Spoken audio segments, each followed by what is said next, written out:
After losing my job, I was in a very difficult situation, so I had to immediately begin my quest for cheap housing. While looking through an ad website, I found an offer that sounded immediately divine. A room in a 2-story house for $600 a month.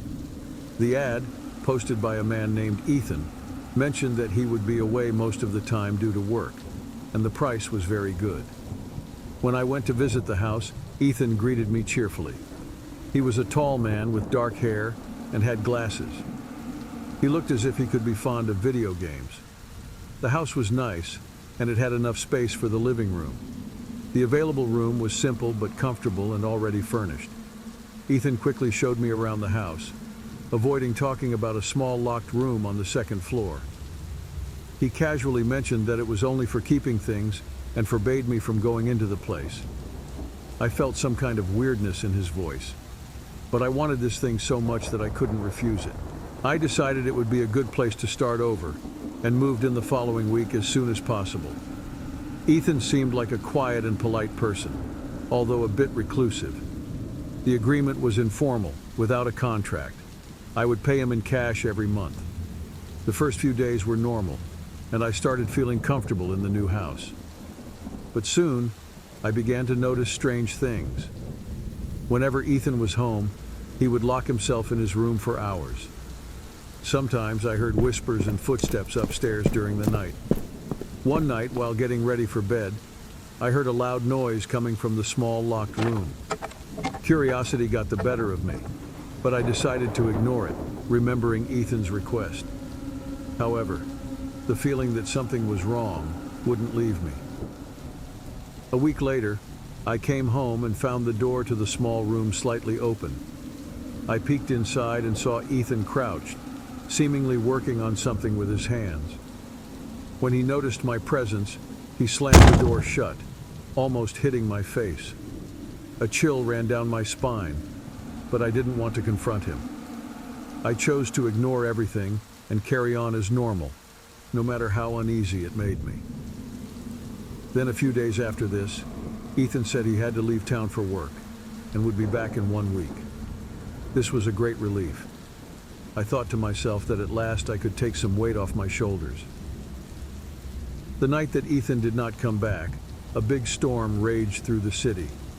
In the middle of the night, I heard some footsteps and scratching noises from the corridor. Terrified, I gathered enough bravery to take a flashlight and go out. It was dark in the house, and that made it scarier with the storm. As I approached the small locked room, the noise got louder.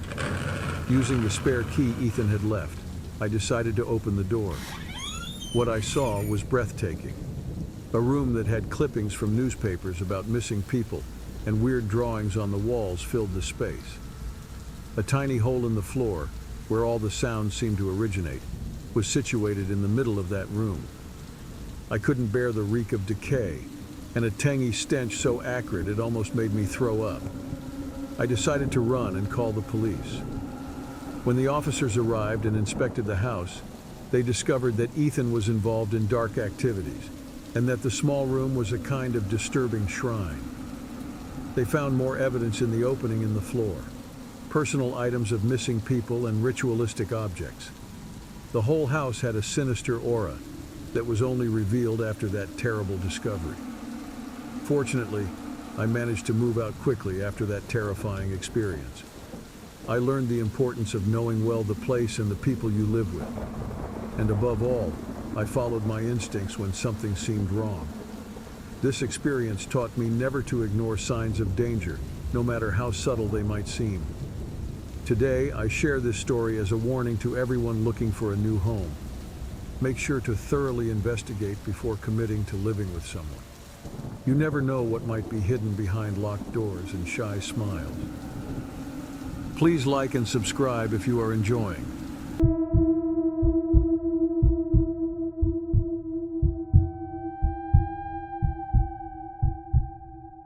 In college for year 2, I relocated to a student apartment away from the campus.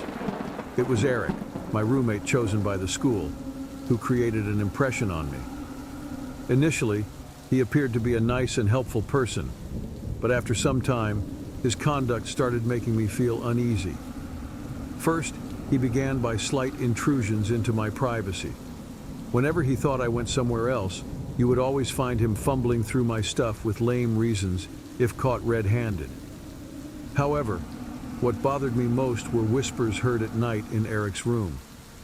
They were soft whispers that I could not clearly hear. I turned to explore certain unacceptable movements that made me uneasy, particularly on that very night. I walked out of my room and went towards Eric's room, which was slightly open. I could hear his voice quite well, but soft and murmuring such that I did not get any meaning from it. He, however, halted suddenly, sensing my presence next to him. Within no time, he began calling my name from the outside hallways, while rhetorically speaking to no one. I was so scared. Was Eric talking to me or to somebody else? I confronted him the next day, only to speak about the whispers and his weird ways. Nevertheless, he refuted all the blame and attributed the whispers to college stress and lack of sleep. Although I wished he was telling me the truth, an inner part of myself told me that there was more to all this. A week later, after several nights of insomnia and growing paranoia, I made a risky decision to search Eric's room. I waited until he was out of the apartment and began rummaging through his drawers and cabinets. That's when I found something that froze me in place, a series of photos of me, all taken secretly inside my own room. Some were of me sleeping deeply, others just sitting idle. But most disturbing were photos of a strange young man who always stood at the edge of the images, smiling subtly as he gazed directly into the camera. I had never seen him before, but it appeared like he was watching from every corner of my room. That discovery terrified me. Eric had been watching me, possibly since the beginning of the semester, capturing intimate moments without my consent. My nausea upon the invasion of my privacy was uncontrollable. I took the photos with my phone before leaving, seeing it as evidence to show someone later. The next day, I took the photos to the university's student housing department. I explained everything that had happened, showing them visual proof of Eric's disturbing behavior. They promised to investigate and ensure I was relocated urgently. As I packed my things, I glanced one last time at Eric's room, feeling a shiver down my spine as I wondered what else he might have done during those late hours. I never saw Eric again after that day, but the images of that strange young man in the photographs continue to haunt me. Although I was relocated to a new apartment on campus, the feeling of security took a long time to return. The nights were unbearable because even though my doors were locked and curtains closed tightly, I just could not get any sleep, tossing on my sheets, remembering everything that happened in the last few weeks. The university's investigation soon confirmed my suspicions. Eric was removed from student housing and faced serious disciplinary consequences. However, this didn't bring complete relief. The photos I had discovered continued to linger in my mind, especially that eerie figure who seemed to always be lurking in the images. I sought psychological support offered by the university, but the therapy sessions didn't seem to alleviate my discomfort. Every time I closed my eyes, it was as if that silent presence was still there, watching, waiting. Over time, the sleepless nights began to affect my academic life. I could barely focus in class or on my studies. My classmates noticed my changed behavior, but I hesitated to share the details of what had happened. I was having a hard time, and only my closest friends were aware of it. One day, I went for a walk in the music school compound to relax, but I overheard some commotion near the vice chancellor's office about one of the students. They asked to meet me immediately to discuss the progress of the investigation. Confused and nervous, I made my way to the security office. Upon arrival, I was greeted by a serious investigator who led me to an interview room. He explained that while Eric had been removed from housing, there were additional issues that needed clarification. They had discovered more than just photos. There were records of unauthorized access to the building's security systems, surveillance camera footage showing Eric prowling the hallways at night, staring directly at the cameras as if he knew they were there. My stomach tightened. That feeling of being watched wasn't just paranoia, it was reality. The investigator went on to explain something even more alarming. Notes. Eric had kept detailed records of his thoughts and observations about me. Each entry was more disturbing than the last, describing my daily behavior, my schedule, my friends. There were even speculations about my feelings and intentions.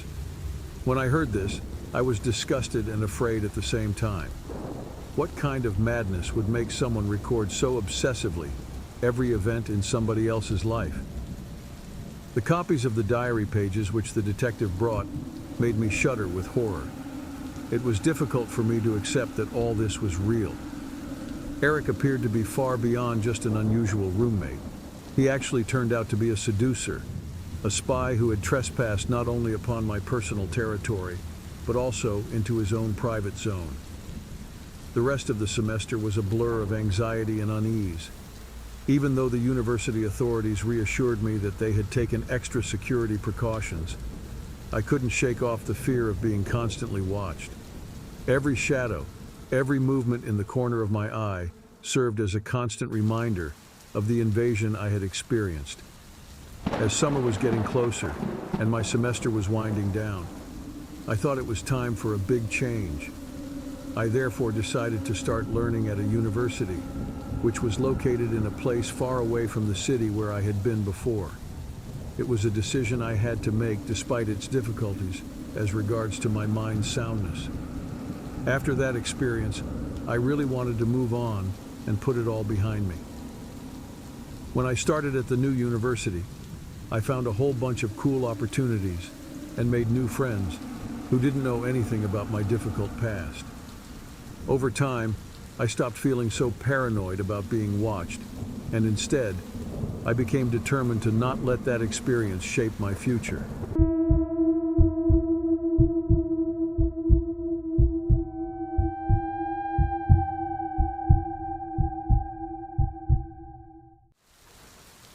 When I was 25, I took a job that drove me to a new and strange city. Wanting to find a dwelling place swiftly, I checked out multiple sites on the internet. My search wouldn't have been more successful without an apartment offer from a certain woman, Julia, looking for somebody to share it with. This apartment had nice pictures and a cheap rent fee. Julia appeared to be warm on Skype. This prompted me to move in within a week. On the day I arrived, Julia was traveling for work, but left the key with the doorman. The apartment was as cozy as in the photos, but when I entered my room, I noticed a strange collection of old dolls on a shelf. They had faded clothes, dusty hair, and frozen smiles that looked cold. It struck me as rather strange at that time, but I didn't attach much importance to it. Weren't they just dolls? Then one night, I heard footsteps in the corridor.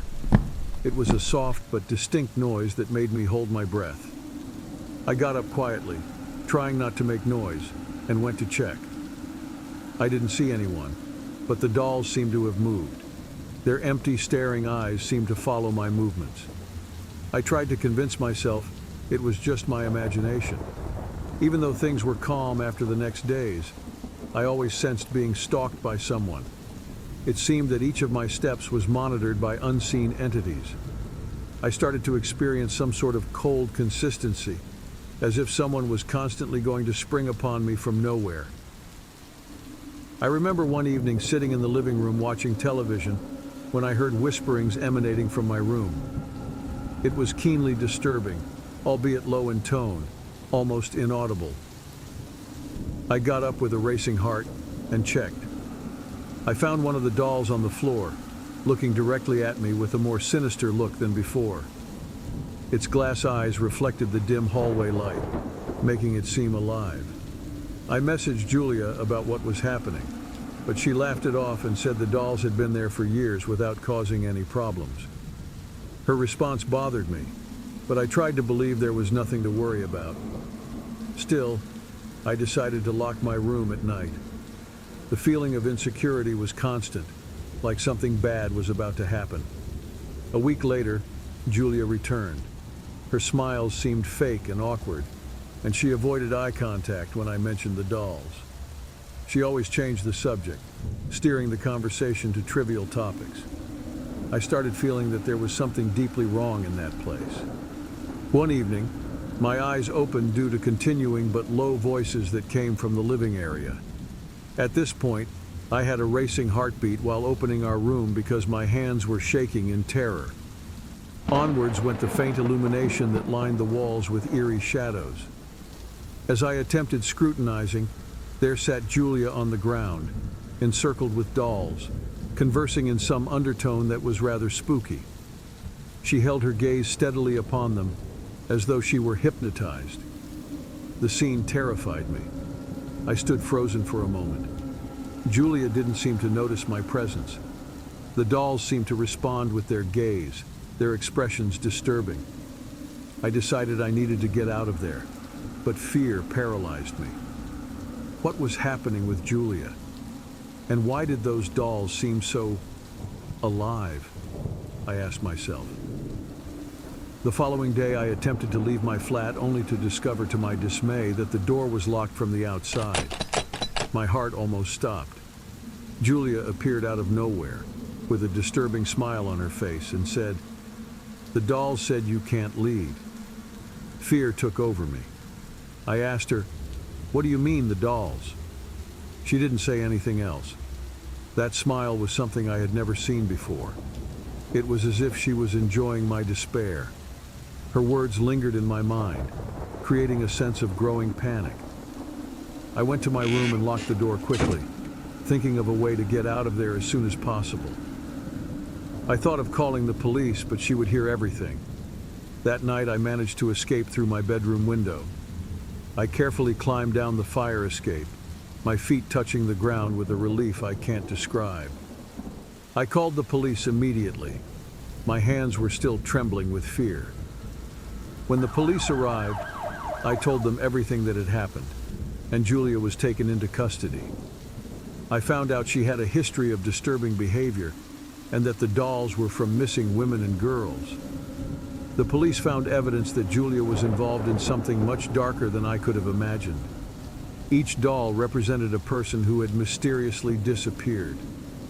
The horror of the situation really affected me, and I was almost sick just thinking about what could have happened to me. One thing that has not come out is what happened to the victims. I still wish I do not get to know about it. I left the apartment immediately and stayed in a hotel until I found a new place to live. Since then, I've never shared an apartment with someone without knowing them well. The experience left me scarred in a way I can't fully describe. Dolls, I want nothing to do with them. The memory of those days still haunts me. The trauma of that experience is something I carry with me. Live and learn, right? The experience taught me to be cautious, not to blindly trust appearances. That collection of dolls, which seemed harmless, was a sign of something much darker. Julia, with her friendly facade, hid secrets that could have cost me my life if I had stayed one more night in that place. To this day, I avoid old dolls. I cannot forget, nor wish on anyone the sense of helplessness or feelings of danger that stay with me whenever I catch sight of one of them. Please like and subscribe if you like my videos, so YouTube delivers them to more people. Thank you.